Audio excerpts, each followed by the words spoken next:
that's getting archived.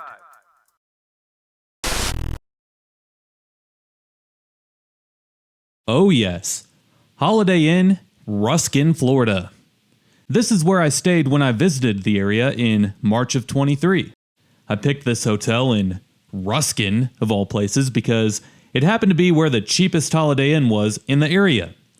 It was also a brand new hotel, and it didn't disappoint. The downside to staying here for the week, however, was that Ruskin is far away from any of the beaches in the St. Pete, Bradenton, and Sarasota area, which explains why it was cheap. Anyway, I would have stayed at one of the beachfront hotels maybe if I didn't feel the need to keep uploading videos on boring places like Ruskin, Florida. Seriously, this was like a big problem of mine for a long time. For whatever reason, I felt the need to upload every single video that I made on the same channel. But no, don't need to do that. And quite frankly, doing that was what was, but quite frankly, doing that is what held me back from growing on my main channel, mostly because a lot of these places are seemingly uninteresting to most people, but whatever. Well, here I am on the archive channel, uploading a classic Chris Harden city tour video. Let's check out Ruskin, Florida, shall we? Yeah. Sorry, Jays4252. Don't blame me. Blame the YouTube algorithm for being harder to figure out than contestants on Jerry Springer. Or perhaps harder to figure out than what you're trying to say in your comment. But seriously, I uploaded a video on my main channel back in August of 23, or about 8 months ago, and 7 months later I took down that video, re-uploaded it to my main channel again, only for it to see 20,000 more views than what it had when I took it down. Same video, same content, same topic, but I had a better relationship with the algorithm on my main channel last month than I did 8 months ago, so the video did better. Now, you tell me if that makes sense, because I don't think it does. Alright, well enough of that and on to the content for this video, as there's a few events and things that I saw on this trip that will always make me remember this trip. One of those things was the strong red tide smell that I experienced down at Siesta Key, and I can still smell it a year later looking through this screen. If the smell wasn't enough, there are two things to mention here once I got out of the parking lot and onto the beach. One being that the beaches were full of dead fish, and secondly, I just remember having to cough. It wasn't like I was feeling sick or dehydrated or anything like that. I didn't feel it coming in any way. It was just like automatic. Everyone else was hacking too once I got out of my car and headed towards the beach. There were enough people that it was like a choreographed act of people coughing in rhythm from all directions. It was quite the unique experience. Despite the awful experience of the red tide, that happened to be the least of the memorable events that occurred while I was on this trip. I actually spent my 31st birthday here, and I saw a cousin that apparently hates being on camera, so hi cousin who hates being on camera if you see this video. Would have loved to have had you on camera, but I guess you don't want to be on camera, so yeah, that's cool I guess. But I also saw the unfortunate tragedy that was the aftermath of Hurricane Ian on Sanibel Island. And speaking of horrible tragedies like Hurricane Ian on Sanibel Island, I had my own personal experience that happened to me when I came back from this trip. It happened literally 1 hour after I got back, and I drove from Florida to Michigan, so this was kind of a crazy story, and I'll talk all about it at the end of this video. Is that a stop sign at a street that goes nowhere? I believe so. Yeah. Alright, well, anyway, yes, Ruskin. It's a pretty chill place. That is, unless you try to drive anywhere. Bad drivers are like a disease around here, I tell you. One bad driver infects a good driver, making that driver become bad as well. And really, it's the worst thing about Florida, in my opinion. I'm also trying really hard not to complain about Florida drivers in every Florida video that I make, but I haven't been able to do so. So that kind of says something. But yes, Ruskin. It's a pretty chill place, but it's far away from pretty much anywhere that anyone would want to go. So that's the biggest downside. And in order to get anywhere that you would want to get to, you would have to put up a fight against other Florida drivers. Ruskin is a place that is just kind of here, kind of like the Chris Harden Travel Archives YouTube channel. Ruskin was once the headquarters of Teddy Ruxpin. Yeah, not really, but the founder of that might have retired here, though, because that's what Ruskin is. It's a retirement community. There's some backstory to this place, but not really. In fact, let's go ahead and knock out whatever history there is to mention before we move on. Ruskin sits on the east side of Tampa Bay, about due east of St. Petersburg. The place was founded by Dr. George McAnally Miller, who failed at being the president of two different colleges in the Midwest. Both of the failed colleges were named Ruskin College, after an English art critic named John Ruskin. One of the original Ruskin colleges was in the Chicago suburb of Glen Ellen, while the other was in the rural town of Trenton, Missouri.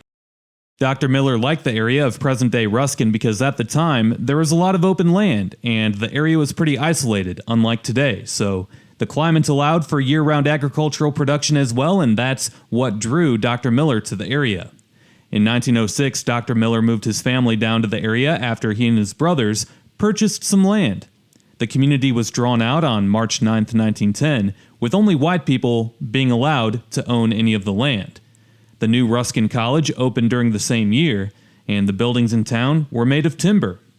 Plus, the only way to get to either Tampa or St. Pete at the time was to travel by boat, and that took several hours. At the time, there weren't that many roads at all in the area, and the fastest way to get to anywhere important was by boat to Tampa or St. Petersburg. Well, just like with Ruskin College in Illinois and Ruskin College in Missouri, the one in Florida didn't last long either, with World War I taking the interest of many young men in the South. The college started to experience financial problems, and additionally, in 1919, Dr. Miller ended up passing away during a trip that he took to spread the word about a book that he published. And while he was gone on that trip, a fire ended up destroying much of the college campus. So the college shut down the same year that Dr. Miller had died. And that's all she wrote on Ruskin College. Despite a large fire destroying much of Ruskin College, the community of Ruskin survived. It was never incorporated as a village, town, or city, though. It's considered as a census-designated place, or a CDP, still to this day, in which Florida has a lot of these for whatever reason. Here you can see the population history for Ruskin as it's grown significantly since air conditioning became more available, just like how the state of Florida has. Today, about 28,600 people live here, while the median household income is $73,000 per year. You shouldn't move here for the arts and culture, though, as only 21% of adults 25 and older hold a bachelor's degree or higher. The median value of owner-occupied housing units is $243,000, and the poverty rate is 14%. When compared to the larger Tampa Bay metro area and Florida as a whole, Ruskin's numbers are pretty much equal to both. The home values in Ruskin are lower than most of the rest of Tampa Bay, while the median household income is larger, but the trade-off would be the commute, as once again you have to drive quite a ways from Ruskin and fight a lot of traffic in order to get anywhere important from here. Well, on to the crime rates now, as the violent crime rate is 300 for every 100,000 residents, while the property crime rate is 1,800 for every 100,000 residents, so that's not bad at all. Well, meanwhile, this is an unflattering-looking area of Ruskin, but towards the end of the video, I'll be giving Ruskin a Chris livability score, and I'll also mention what else made this trip down to Florida more memorable for me, so make sure to stay tuned for that story. Until then, I'll continue to drive around Ruskin and you'll be able to see what this place looks like. Really, it's just a trailer park here, a newer subdivision there. Most of the housing, old and newer, are made of crappy-looking materials. There's not really a downtown or a town center. It's definitely not a bad place, but it's not a place for young singles either. There's a place to access the beach along Tampa Bay, but not really. And there's other places in Florida that I would go to before I would go here if I'm looking to go hang out at the beach. Anyway, Ruskin is like 70% a retirement community and 30% a suburban community of Tampa and St. Petersburg across the bay. Really, because it's not a popular place due to its geography. It's on the east side of Tampa Bay. It's not along the Gulf of Mexico. It's not one of the more touristy areas. There's plenty of other areas, like I said, that you would want to go to check out the beach before you go to a place like Ruskin, of all places. So it's not as popular. Therefore, it's going to be cheaper. It's less desirable. That being said, enjoy the elevator music, and I'll talk to you towards the end of the video.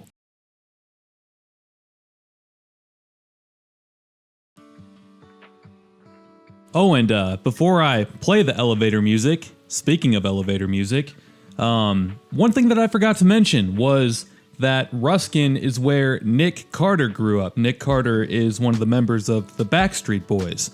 His brother Aaron Carter and his sister Leslie Carter have also had successes with singing and acting, so that's quite a big deal. But other than that, not too many people are from Ruskin, Florida. Looks like Amanda Wilford, or Willa Ford for short, is from here. She's a pop and dance star. Other than that, yeah, nobody really worth mentioning. Oh, Deontay Johnson from the Steelers. He's now with the Panthers. He was traded to the Panthers. He's a wide receiver in the NFL. Deontay Johnson apparently is from Ruskin, Florida. So yeah, maybe more than just the Backstreet Boy guy. And interesting. Yeah, so those are some notable people from Ruskin, Florida. Now on to the elevator music.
Well, people, it is now that time.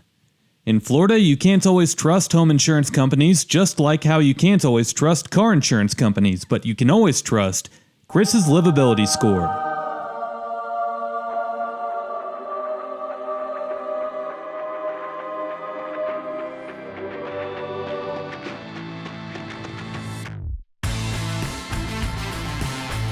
The first category is education. Leonard High School doesn't rank poorly, but it's also not exceptional. It's in the slightly above average category. Ruskin is a boring suburb, but boring in the US often means a good place to raise a family. It gets a 13 out of 20. Next up is crime, and that's not a real issue here either. It gets a 15 out of 20. The third category is downtown, and there is no downtown Ruskin, Florida. 0 out of 20. The economy isn't terrible, but it's not great. Tampa Bay has never been known as an economic powerhouse. More so, it's been known as a place for old people to come and retire to and ride off the final years of their lives into the sunset. It's a great place for that. And honestly, I don't know anyone who has visited the Gulf side of Florida and hasn't liked it. But yeah, not an economic powerhouse. The median household income in Ruskin, however, is respectable enough, so it gets a 12 out of 20. Recreational opportunities is next, and there is plenty of recreation to be had if you enjoy water, and if you don't mind driving a while to get to the better spots. Recreation gets a 15 out of 20. Next up, the history category, which here in Ruskin, it's pretty bland, pretty lame, not much of a backstory, not much interesting to speak of. It gets a 3 out of 20. And amenities? Kind of similar to the history category, an underwhelming list of options of places to go out and eat, if I do say so myself, from what I remember about staying here for a week. And from driving around, I don't see many places to go check out. Much of the amenities offered are off of the main exit for 75 for Sun City and Ruskin. There are some amenities sparsely located throughout the rest of the CDP, but amenities, it gets a 3 out of 20. Last up is cost of living, and you can find some affordable housing in Ruskin compared to the rest of coastal Florida, no doubt. Some of the newer homes are quite expensive, but there are plenty of options in the $200,000 and $300,000 range, which is a bargain for coastal Florida. Or if you're fine with a trailer, there's plenty of those too, for less than $100,000. Cost of living gets a 14 out of 20. The worst thing about the cost of living is the insurance prices, which are high across all of Florida. All in all, the Chris livability score for Ruskin, Florida is 75 out of 160, which ranks slightly below average out of all of the places that I've done this for so far.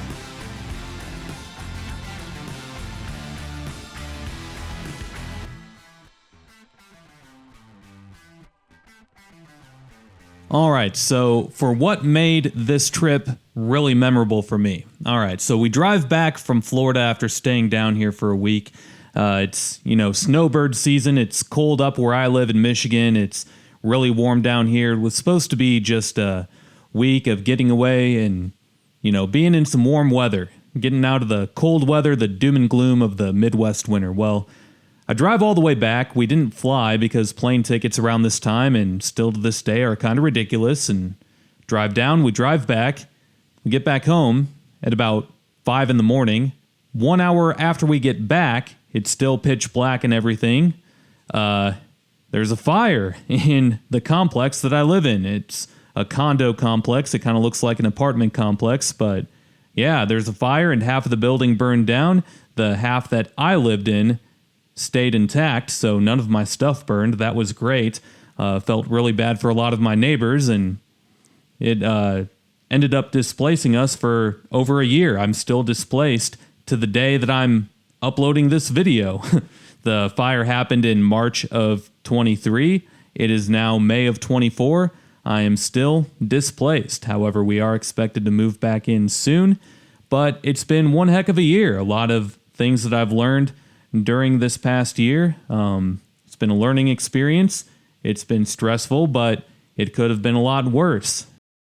I'll tell you one place that had a disaster happen that was a lot worse than a condo fire, and there's a lot of people who lost a lot more things than I did. I didn't really lose anything. I just was displaced and had to deal with all kinds of different annoyances, but nothing like what Sanibel Island saw with Hurricane Ian. In fact, while I was down in Florida on this trip, I made a video on Sanibel Island, and I talked to one of the homeowners on that island to hear his take on how he was processing everything that happened. So you can watch that video here.